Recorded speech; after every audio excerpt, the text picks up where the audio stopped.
Hello, this video is brought to you by my supporters on Patreon and my members on YouTube. Minasan, arigatou gozaimasu. My name is Kurt, and this is my daily Good Life meditation. It's an exercise that I do each and every morning, a little bit after waking up. It's now 4:52 a.m. I do this to remember my life objectives and principles, those which are outlined in my book, Going Alone, which you can find a link to in the description of this video. I recommend the hardbound edition. I also use this time to think about the last 24 hours and how I did with the various challenges and opportunities that I met. I plan for the coming day, and then I prepare myself to die.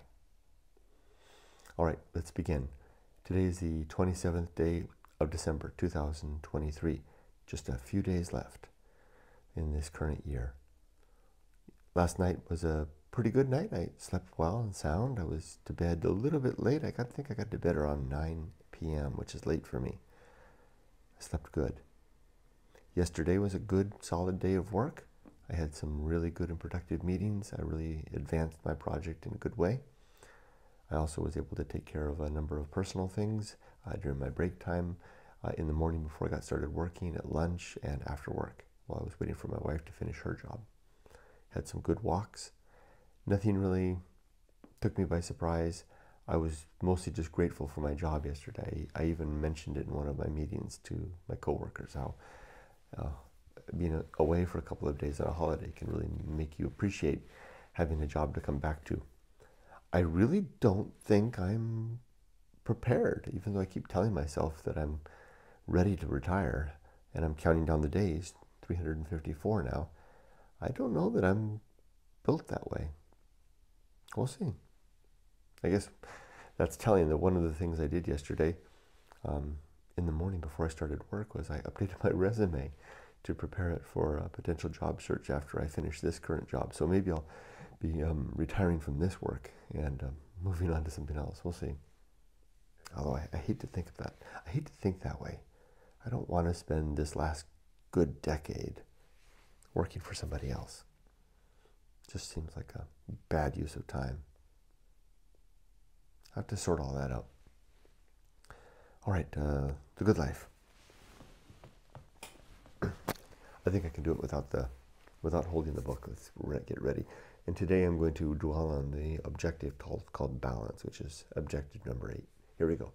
The 8 objectives are to be always ready to die, to make good and effective use of time, to develop and maintain good and sound life principles, to cultivate good emotional reactions, to perform good actions, to recognize true limits and true opportunities, to do just one thing at a time, and do that thing slowly and deliberately and carefully.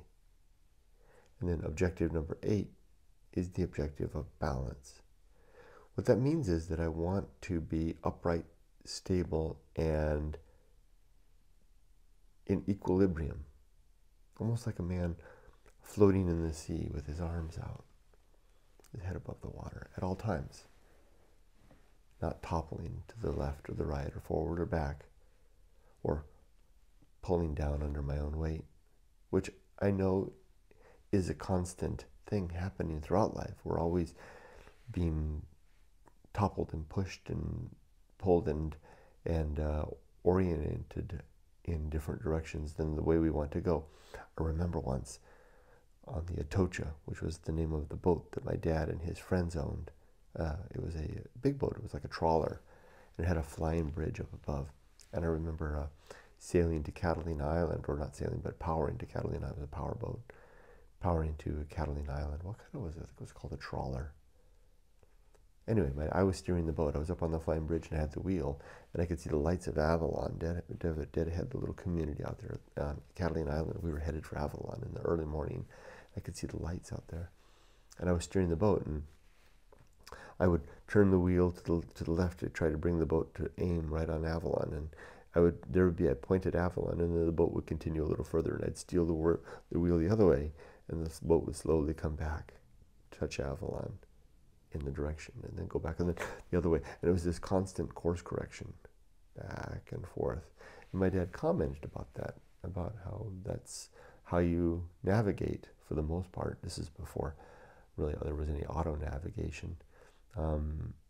Maybe there was some, but we didn't have it on our boat, on our ship, or whatever it is.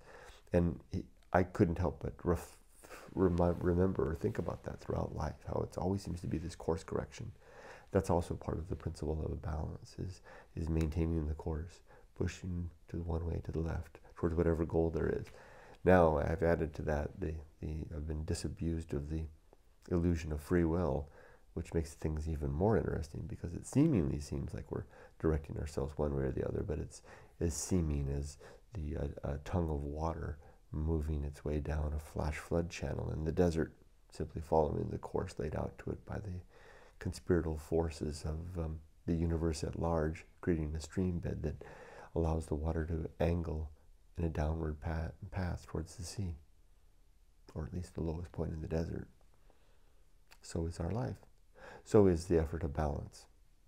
It's something I constantly work at. It's like a little incremental effort, just like steering the ship. I can be talking to people and likewise, but I'm still correcting the course, always left and the right. Trying to keep myself centered on wherever it is that I'm trying to be, or whatever it is I'm trying to do, or whoever it is I want to become. The principle of balance, the objective of balance, that is.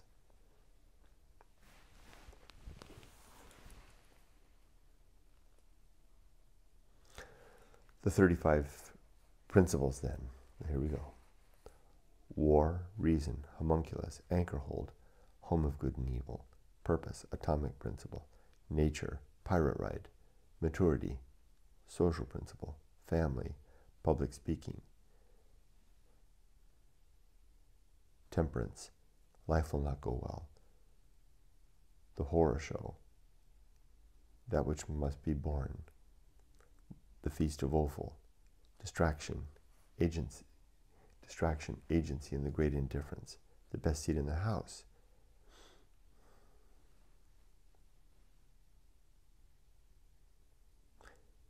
the restless man, the path of wildness, the great life adventure, the risk of avoiding risk, sin and damnation, complete oblivion, the season of philosophy, script writing, the bullseye aim, the uphill climb, arena and utility, nothing is enough, the principle of fun, and being prepared. 5, 10, 15, 20, 25, 30, 35. I felt like I stumbled a little bit. Okay, as for today, what am I going to do? Well, you can see there's my personal column all laid out. I'm going to read a poem. I'll do my good life meditation, which I'm doing now, so I can cross that out. That's as good as done. The poem will... I forgot to read the poem, didn't I? That's something that I forgot to do. I'll do that now. Then I'll study the Bible. Then I'll illustrate this book for Juliana a little bit. Then I'll do a little reading. That should wrap things up, and I should be able to start work at that point. Well, I'll feed the dogs, and then I'll do all that latter stuff, and then I'll start work. As for work, I haven't yet fired up the computer. I don't know what's in store for today. We'll see, but I am going to go into the office. Let's read the poem. Take a shot at Edward Thomas's poem, Home. There's one word in there that's a tricky one. Irremediable, irremediable, irremediable, not unable to remediate. Irremediable. There we go. Home by Edward Thomas. Not the end, but there's nothing more. Sweet summer and winter rude I have loved, and friendship and love, the crowd and solitude.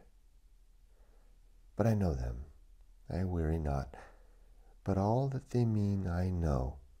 I would go back home now, yet how should I go? This is my grief, that land, my home, I have never seen. No traveler tells of it, however far he has been. And could I discover it, I fear my happiness there, or my pain, might be dreams of return, here, to these things that were. Remembering ills, though slight yet irremediable, brings a worse, an impurer pang than remembering what was well. No, I cannot go back, and would not if I could, until blindness come. I must wait and blink at what is not good.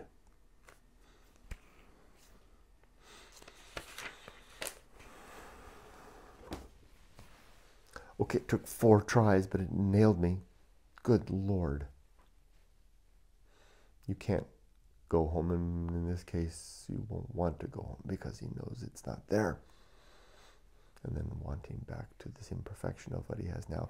Boy, that one speaks to me, especially now in my current circumstance of entertaining the thoughts of going back to Japan. It's easy for me to call that home and to think that I'll go back, but in his case, he says not till he's blind and cannot see, cannot see what isn't and what was never there.